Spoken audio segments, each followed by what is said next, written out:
Oke ya, kita mulai. Oke ya, kita mulai. Bismillahirrahmanirrahim. Assalamualaikum warahmatullahi wabarakatuh. Waalaikumsalam warahmatullahi wabarakatuh.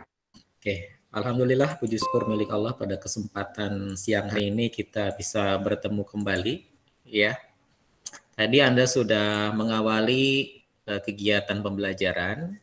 Ya, mulai tadi Anda ada kuliah 7 menit di awal. Ya, terima kasih yang sudah menyempatkan waktunya untuk kultum hari ini. Yang mudah-mudahan apa yang tadi disampaikan ini bisa menjadi kebaikan untuk kita semua yang hadir di sini begitu. Kemudian juga mudah-mudahan jadi motivasi juga untuk kita semua ya yang hadir di sini. Oke, kemudian barusan juga Anda sudah melaksanakan kegiatan pembelajaran mandiri ya. Anda mempelajari bahan yang sudah Bapak sampaikan kepada Anda. Kemudian juga Anda sudah menyaksikan ada satu video pembelajaran yang harapannya dari video tersebut Anda bisa memahami ya, bisa memahami apa yang dimaksud dengan strategi belajar mengajar biologi. Oke.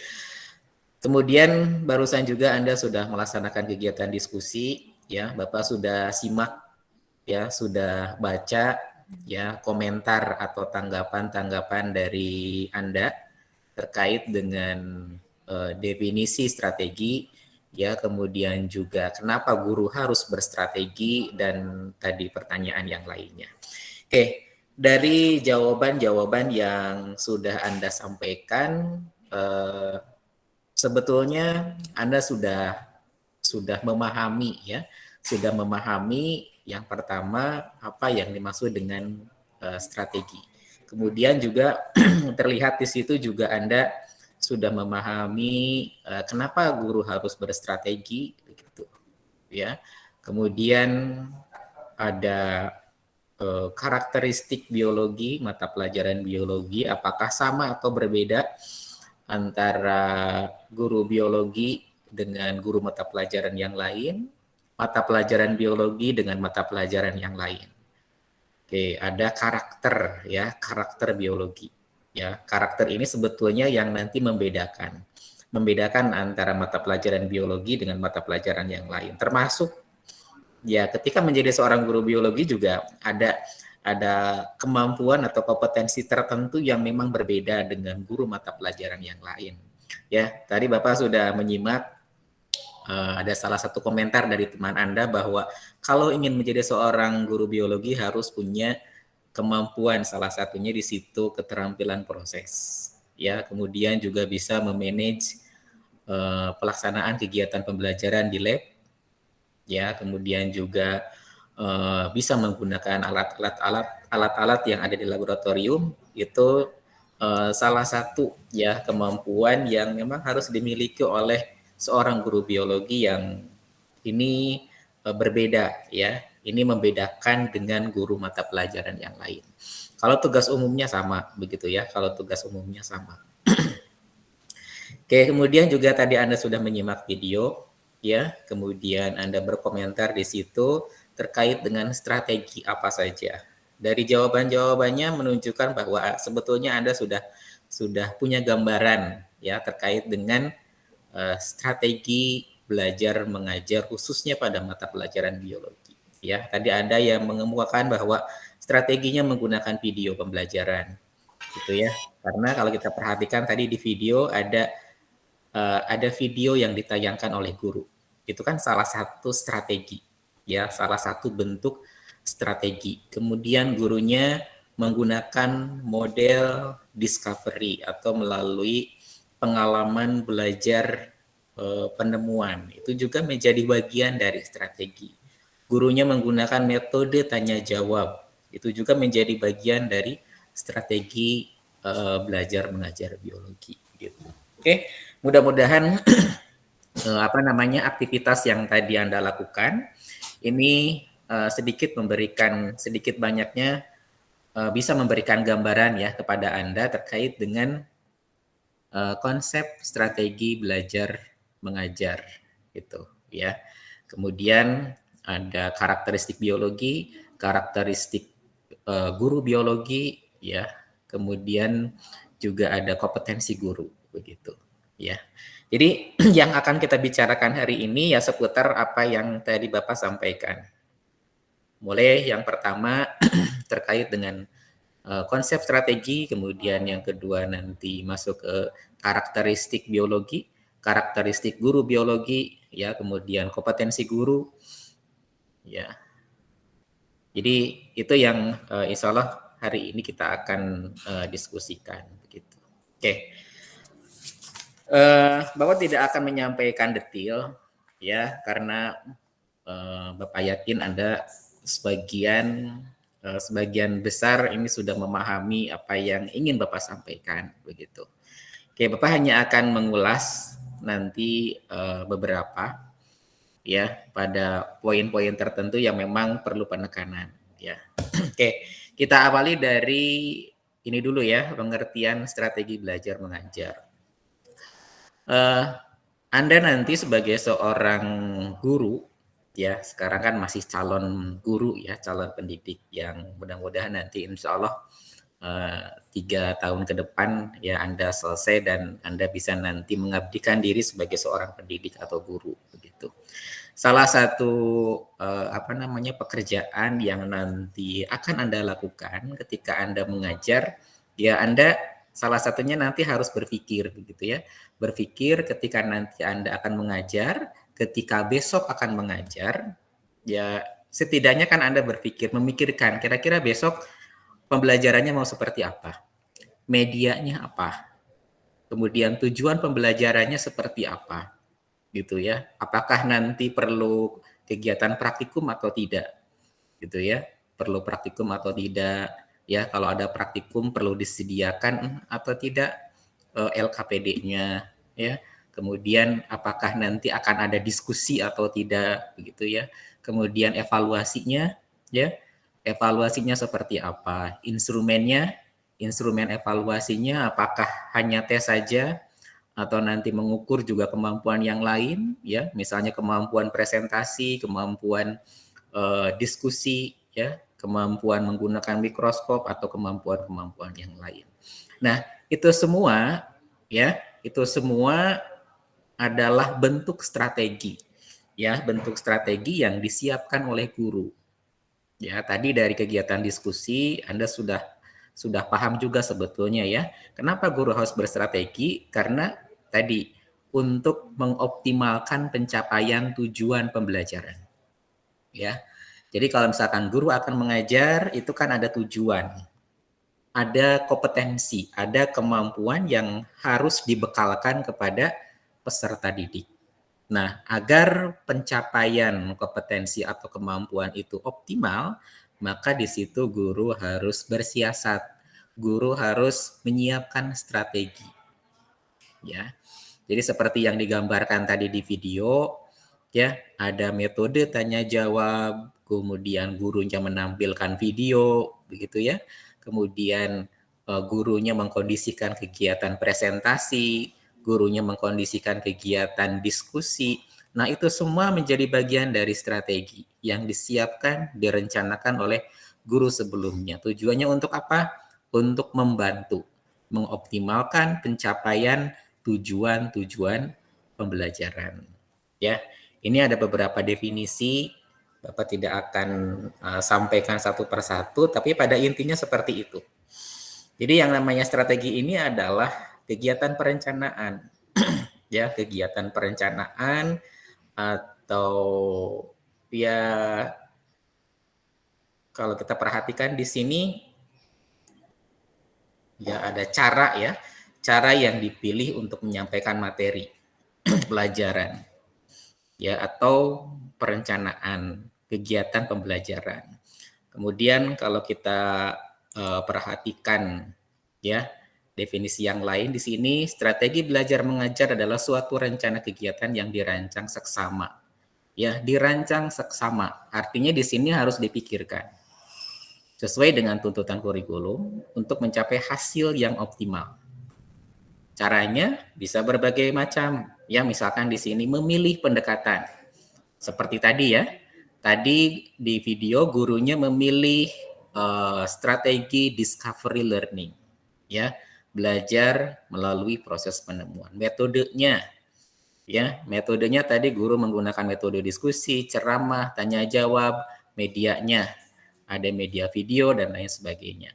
Kemudian ada keterampilan-keterampilan tertentu yang juga direncanakan di sana, ya, di dalam kegiatan pembelajaran. Contohnya tadi ada keterampilan melakukan presentasi, keterampilan menggunakan diskusi dan lain sebagainya.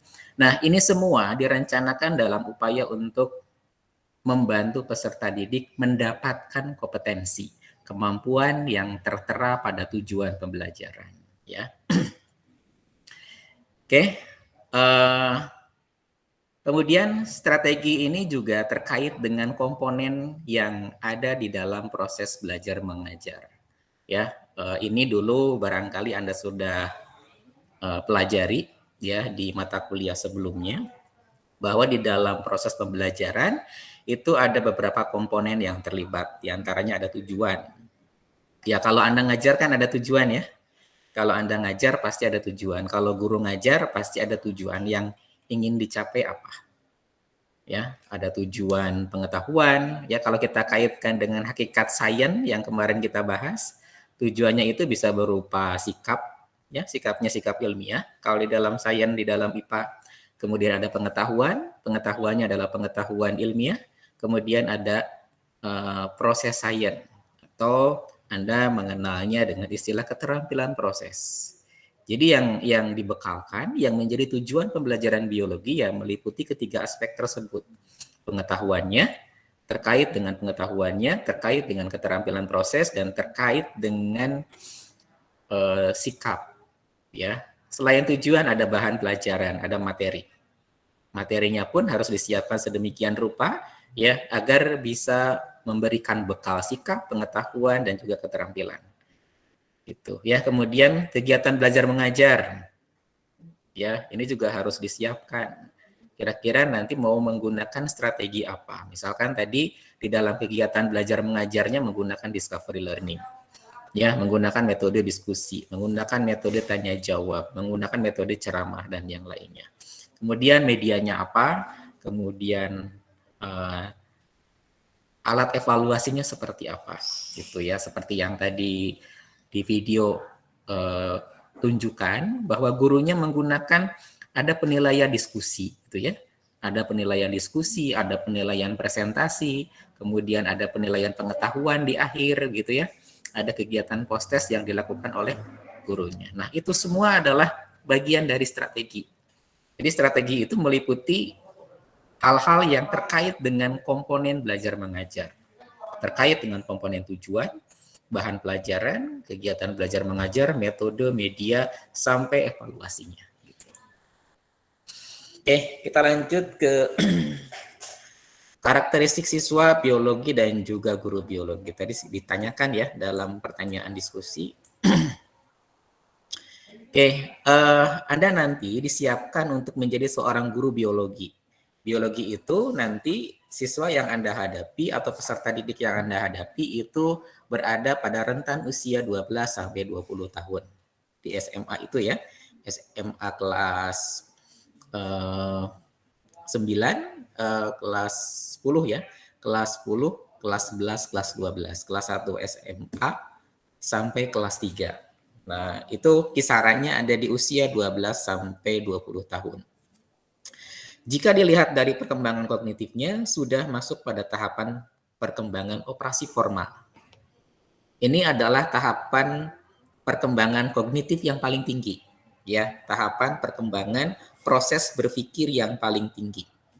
Jadi kalau yang paling rendah itu kan operasional konkret. Jadi ketika awal perkembangan manusia, ya ketika misalkan bayi lahir ya usia 1, usia 2 tahun itu operasi proses berpikirnya itu konkret ya. Jadi bisa memahami kalau misalkan sesuatu itu konkret, bisa dilihat, bisa diraba dan lain sebagainya. Tapi ketika di usia 12 ya sampai seterusnya, ini sudah masuk ke tahapan perkembangan proses berpikir yang paling tinggi, yaitu operasi formal, gitu ya. Nah, cirinya apa?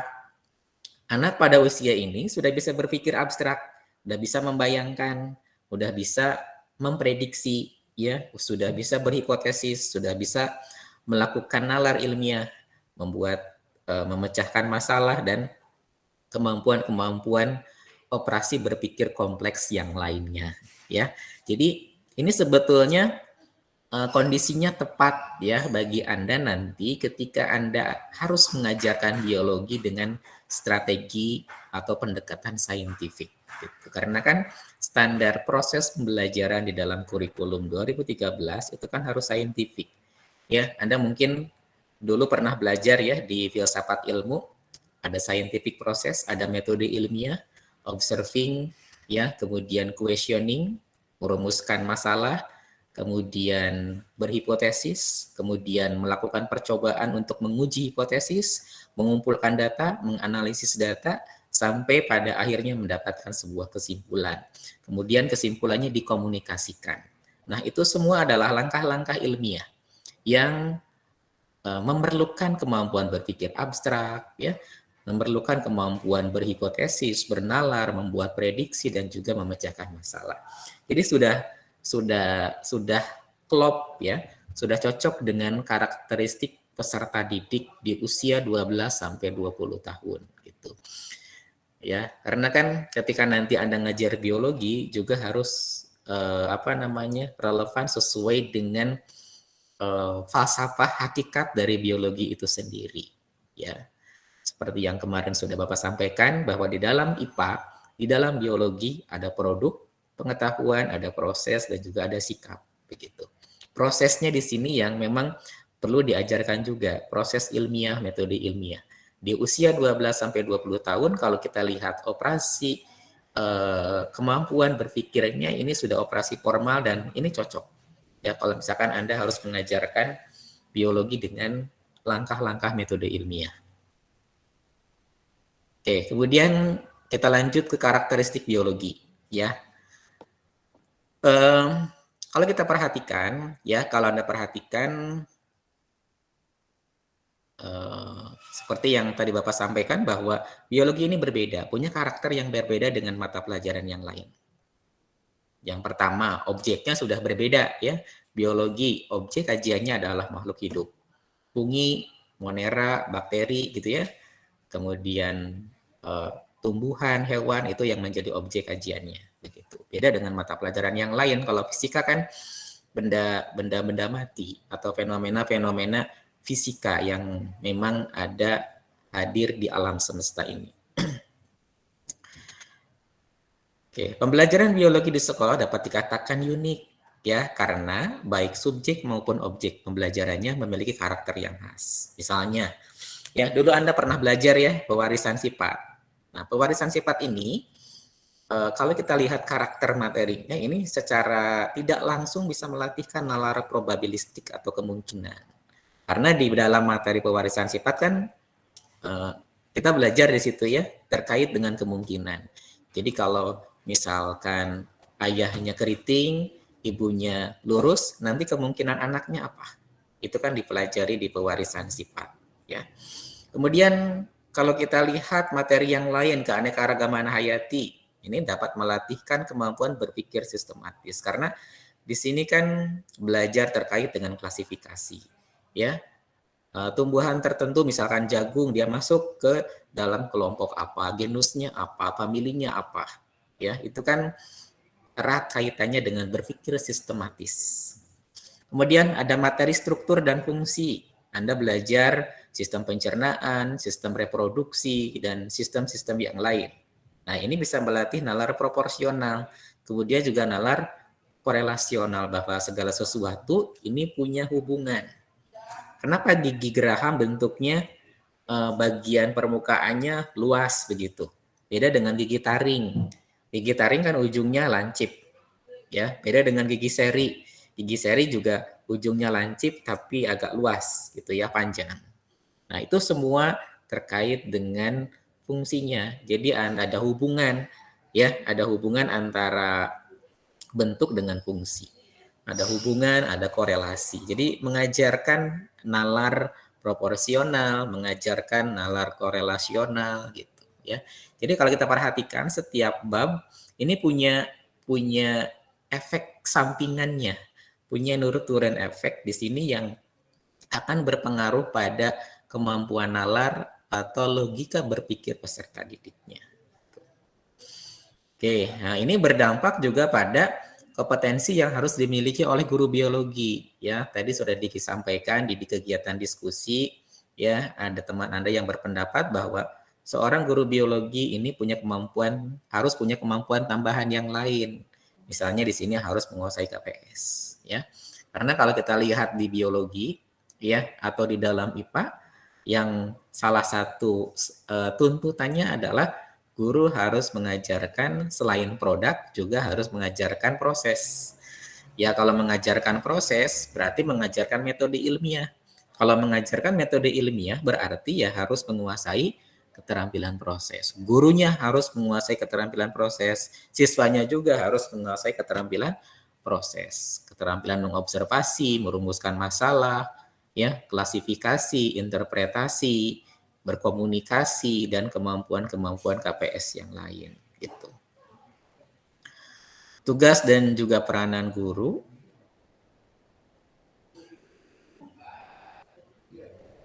Oke, ini Bapak kira sudah jelas ya.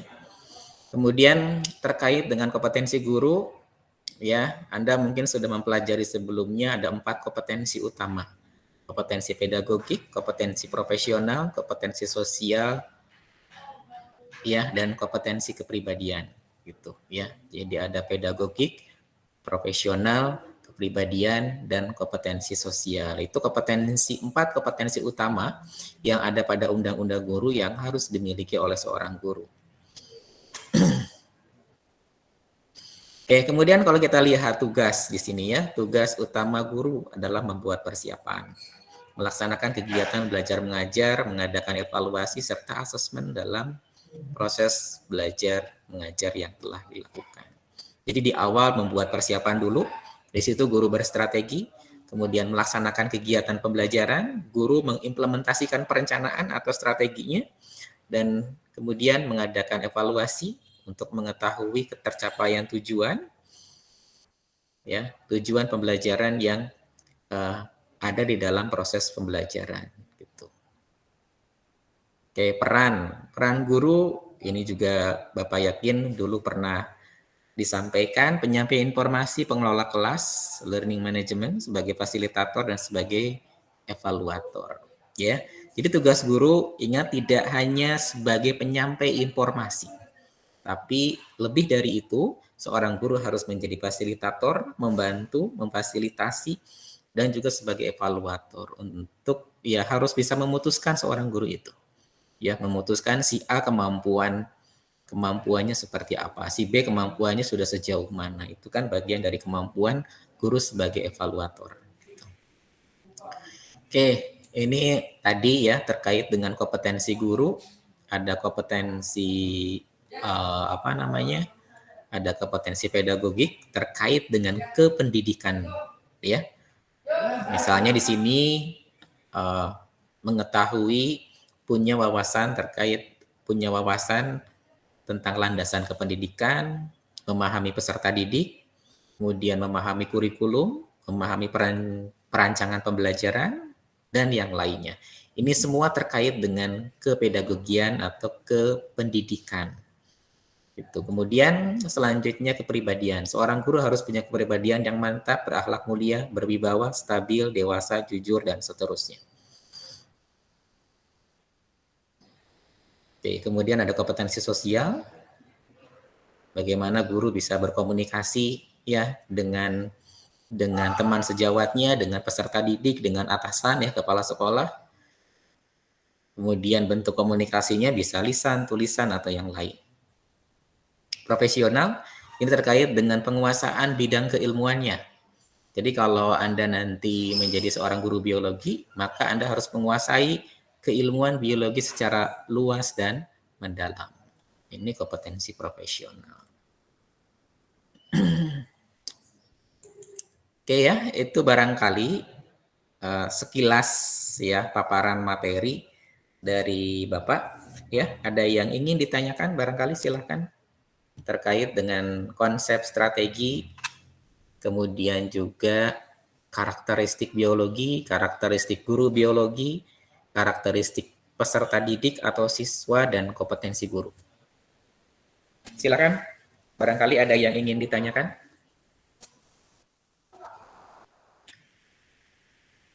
Barangkali ada bagian-bagian yang belum dipahami.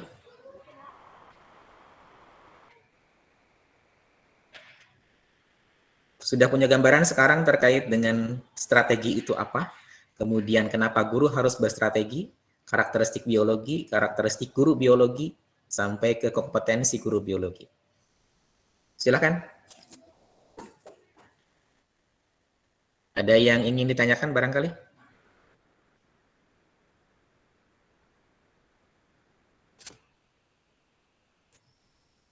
Silakan, boleh langsung. Anda boleh angkat tangan terlebih dahulu atau Anda juga bisa menyampaikan pertanyaannya di kolom chat. Silakan. Bapak izin bertanya. Silakan Dina. Pertanyaan yang pertama di kompetensi kepribadian itu ada mantap. Nah, maksud dari mantap itu apa? Pertanyaan kedua, waktu dulu SMA itu Pak ada gitu beberapa sih guru itu menyampaikan materinya itu selama 1 semester itu tidak tuntas. Ada yang kurang gitu Pak. Nah, apa sih yang menyebabkan materi itu tidak tersampaikan secara lengkap? Udah Pak, itu aja. Oke, ada yang lain silakan. Izin bertanya Bapak. Ya, silakan. Pada karakter siswa kan di situ pada masa 12 sampai 20 tahun itu anak sudah bisa berpikir abstrak, berhipotesis, membuat prediksi dan memecahkan masalah. Nah, Ya. bagaimana peranan kita sebagai guru apabila mendapatkan anak yang kurang dalam hal-hal tersebut gitu Pak? Kan ada saja anak yang belum bisa melakukan hal seperti itu, seperti berhipotesis. Bagaimana peran kita sebagai guru gitu? Mungkin itu Bapak, terima kasih. Oke. Tadi yang pertama siapa yang bertanya? Dina Bapak. Dina ya. Ada lagi yang lain silakan. Belum Bapak jawab. Bapak izin bertanya. Silakan Agus. Di sini dalam kompetensi sosial di sini ada bergaul secara efektif dengan peserta didik. Nah, itu bergaul secara efektif itu contohnya seperti apa, Bapak? Mungkin itu saja. Terima kasih. Oke ya, terima kasih. Sementara 3 dulu ya, nanti yang lain sambil menunggu boleh menyiapkan pertanyaan dan boleh disampaikan melalui kolom chat atau secara langsung ya. Oke, tadi di pertanyaan yang pertama dari Dina ya, terima kasih kepada Dina, Rita, dan juga Agus yang sudah bertanya. Oke, tadi dari Dina terkait dengan kompetensi guru ya. Ada kompetensi kepribadian. Jadi seorang guru harus punya kompetensi kepribadian yang salah satunya memiliki kepribadian yang mantap. Ya, kepribadian yang mantap. Kira-kira maksudnya apa? Silakan, ada yang mau berkomentar terlebih dahulu temannya? Boleh langsung atau boleh di kolom chat. Seorang guru harus punya kepribadian yang mantap. Kepribadian yang seperti apa yang mantap itu? Silakan, ada yang ingin menjelaskan? Ada yang mau menyampaikan pendapatnya?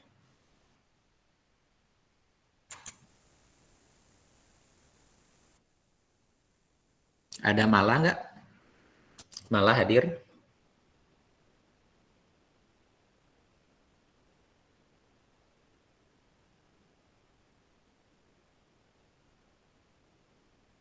Rima, ada Rima?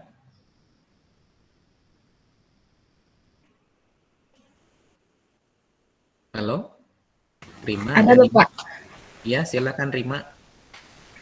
Kepribadian Eh, yang mantap seperti apa coba? Kalau Menurut Rima. menurut Rima, seorang guru itu harus mempunyai kompetensi kepribadian yang mantap itu, misalnya dari eh, pemikirannya juga seorang guru harus sudah mantap ya, harus sudah dewasa, karena kan guru akan apa ya, mendidik seorang anak-anaknya nanti, murid. Terus juga mungkin dari penguasaan materinya juga harus mantap gitu Bapak. Kalau menurut Mas seperti itu. Terima kasih Bapak.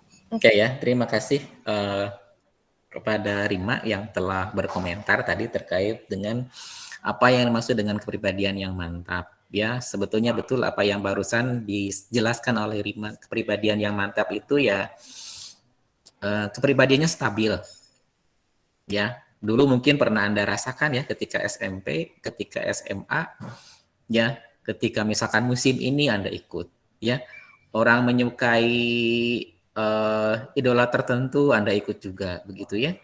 Anda ketika misalkan Anda punya idola tertentu begitu ya, semuanya Anda tiru. Cara berpakaiannya, makanan kesukaannya dan lain sebagainya Anda tiru gitu ya.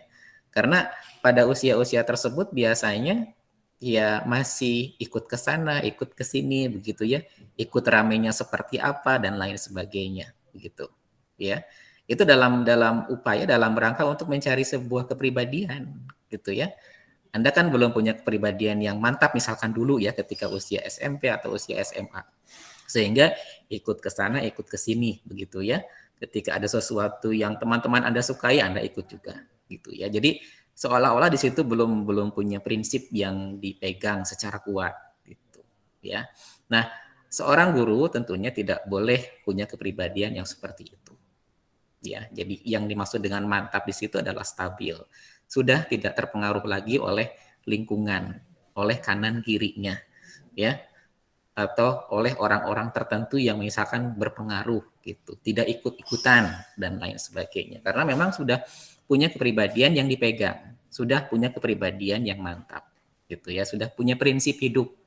Tentunya prinsip hidup yang dipegangnya adalah prinsip yang benar, begitu, ya. Jadi salah satu kompetensi yang harus dimiliki oleh seorang guru adalah itu punya kepribadian yang mantap sehingga itu nanti akan menjadi contoh juga ya menjadi contoh peserta didik ya akan menjadi contoh orang lain akan menjadi contoh peserta didik ya ketika guru yang bersangkutan itu tampil di hadapan peserta didik gitu ya jadi kalau misalkan sekarang masih ada guru yang ya Anda juga mungkin sering memperhatikan gitu ya ya masih banyak guru yang punya kepribadian yang memang kurang mantap tidak mantap masih ikut ikut sana ikut sini gitu ya jadi kepribadiannya masih terpengaruh ya masih terpengaruh oleh hal-hal yang ada di lingkungan guru yang bersangkutan itu yang memang tidak boleh nanti dicerminkan ditunjukkan di hadapan peserta didik ya jadi ya yang namanya kepribadian itu kan lahir dari sebuah pemahaman. Maka dari itu, Anda sebagai seorang calon guru, ya, sekarang ini sebuah kesempatan tentunya bagi Anda untuk bisa menempa pengetahuan dan juga wawasan. Semakin banyak pengetahuan, semakin banyak wawasan, itu nanti akan berpengaruh pada akhlak, ya, pada apa yang Anda tampilkan, gitu ya. Jadi kepribadian yang mantap itu juga kan ditunjukkan dari penampilan Anda, apa yang Anda katakan, gitu ya, apa yang Anda ungkapkan, ya, apa yang Anda pakai, kebiasaan Anda sehari-hari, kebiasaan di media sosial dan lain sebagainya. Itu akan kelihatan, gitu. Oke, kemudian ada tadi pertanyaan yang kedua dari Dina, ya. Ini dari pengalaman mungkin ya, dari pengalaman dulu Ya, tidak semua materi disampaikan. Memang pada prinsipnya guru tidak perlu menyampaikan semua materi, gitu ya. Tapi guru harus paham, harus tahu kira-kira materi mana yang esensi, materi mana yang kurang esensi. Karena nggak mungkin ya guru dalam satu semester itu menyampaikan semua materi yang ada di semester itu. Terlalu banyak, gitu. Maka dari itu guru harus berpedoman pada kurikulum, berpedoman pada standar isi, pada kompetensi dasar. Baca kompetensi dasar, pahami, analisis, sehingga nanti terpetakan kebutuhan peserta didik untuk satu semester itu apa saja kompetensinya, kemampuannya. Setelah terpetakan, baru pilih bahan ajarnya, cakupan bahan ajarnya, kedalaman bahan ajarnya sampai di mana. Jadi buku jangan dijadikan sebagai panduan utama ketika guru menyampaikan materi. Tapi yang harus jadi panduan, pedoman adalah kurikulum, gitu.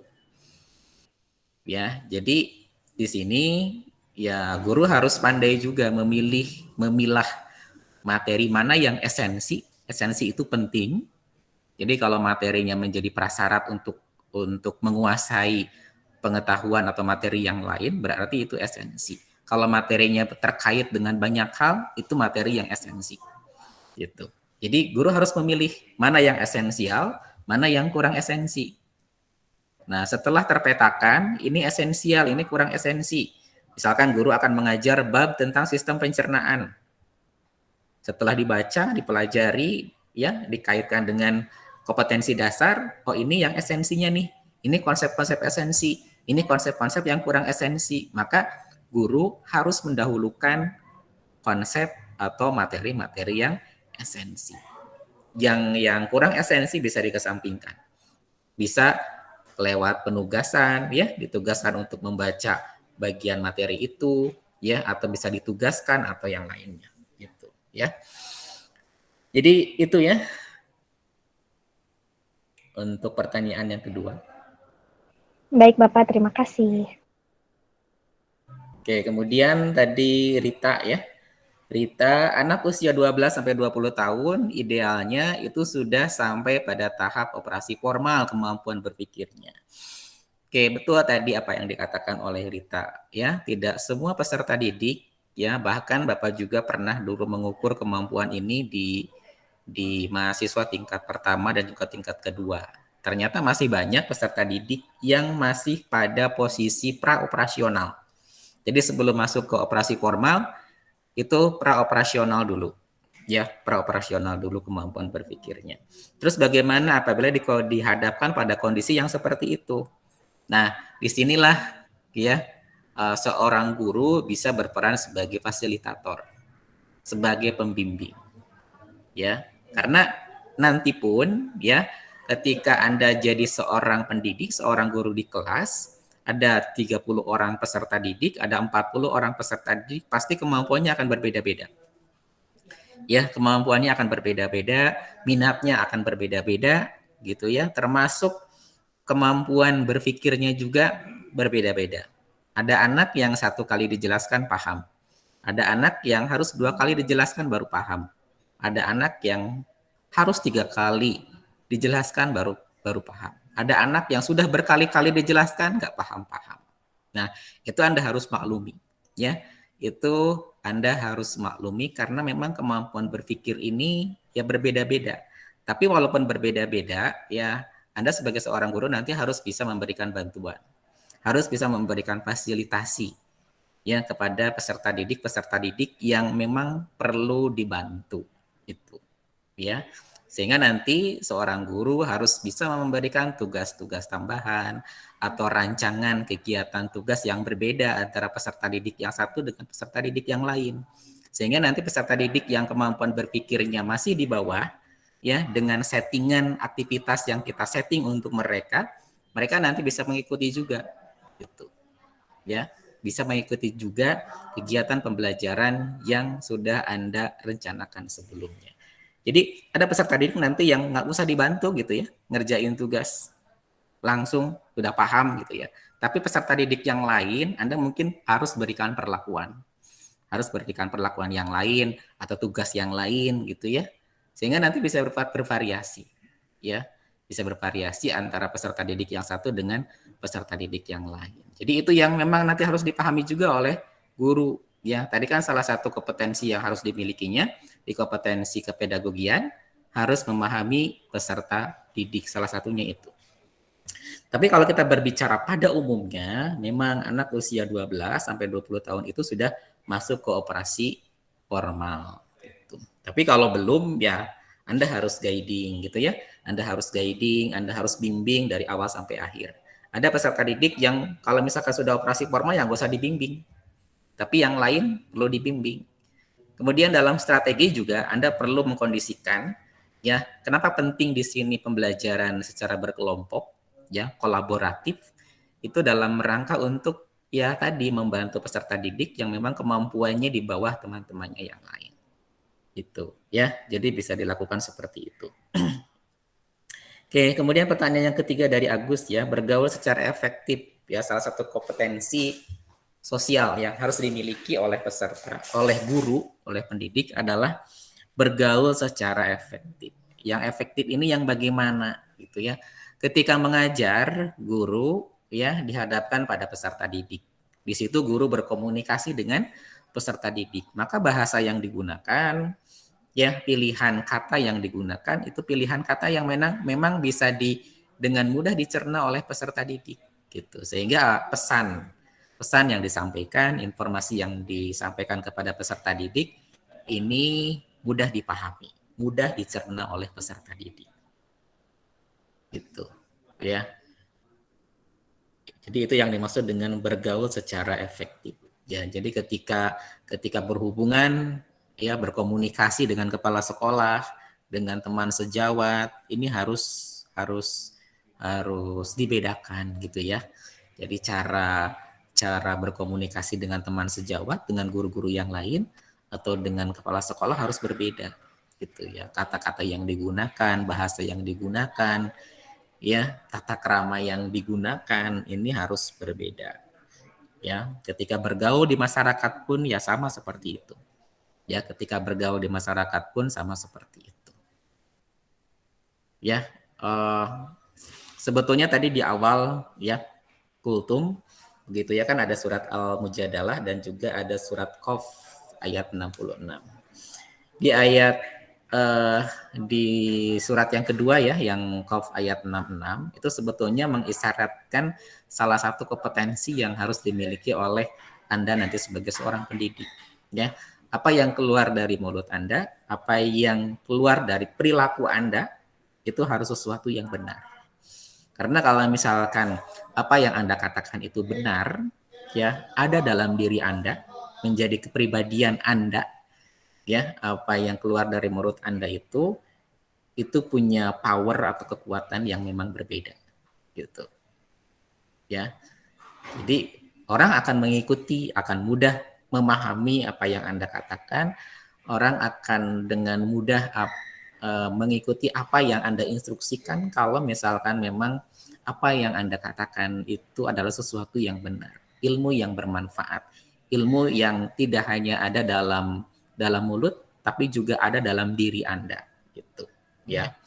Jadi kalau misalkan Anda ingin menyampaikan, ya, ingin memesankan sikap jujur kepada peserta didik, maka Anda sebagai seorang guru juga harus punya akhlak sebagai seorang guru yang jujur juga, ya. Guru yang jujur tidak hanya jujur itu keluar dari mulut, tapi secara kebiasaan atau akhlak sehari-hari tidak jujur, gitu. Itu tidak akan berpengaruh sama sekali kalau seperti itu. Begitu juga untuk kemampuan yang lain, ya, kompetensi yang lain. Ya, jadi itu penting. Itu salah satu modal dasar yang harus dimiliki oleh Anda sebagai seorang guru, bahwa apa yang Anda katakan ini harus benar, ya. Jadi ketika ngajar pun nanti ya, Anda akan menyampaikan materi biologi, menyampaikan informasi biologi, Anda harus cross check apa yang Anda katakan itu adalah sesuatu yang benar atau tidak. Sesuatu yang Anda sampaikan miskonsepsi atau tidak, gitu. Ya. Karena jangan sampai nanti ya karena Anda nggak hafal gitu ya, lupa lagi materinya, Anda sampaikan begitu saja.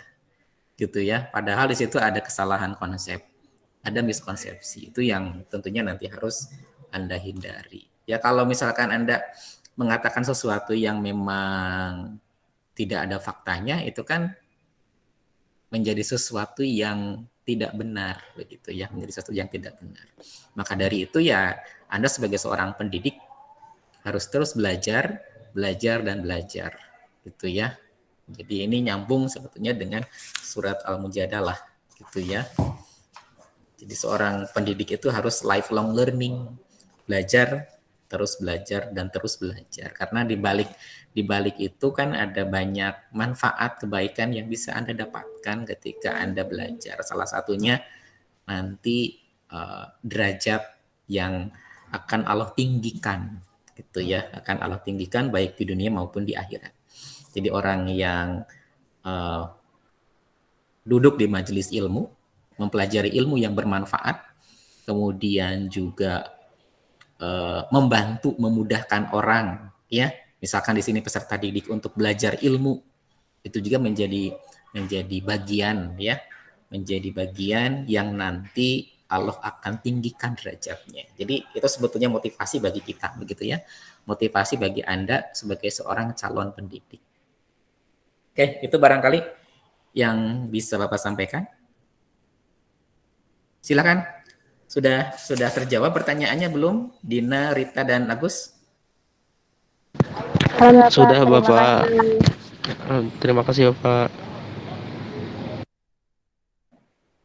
Oke, ada pertanyaan yang lain? Silakan, boleh disampaikan di kolom chat atau boleh langsung. Kita masih punya satu kegiatan lagi gitu ya. Ada kuis nanti di akhir.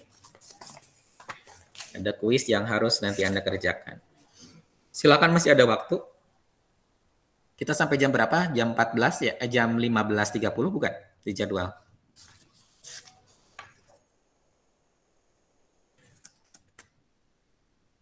Silakan, barangkali ada yang ingin ditanyakan lagi.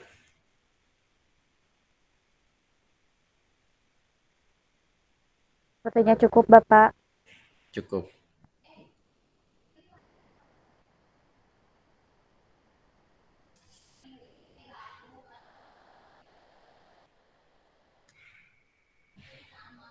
Oke, apa namanya? Bapak sudah share ya bukunya. Anda sudah download buku strategi belajar mengajar biologi yang Bapak sampaikan di LMS? Sudah, Bapak. Sudah. Sudah Pak. Tolong ya Anda pelajari, ya Anda baca-baca, ya Anda pelajari, Anda baca-baca. Jadi kalau bisa ya sebelum perkuliahannya ya Anda sudah baca materinya, gitu ya.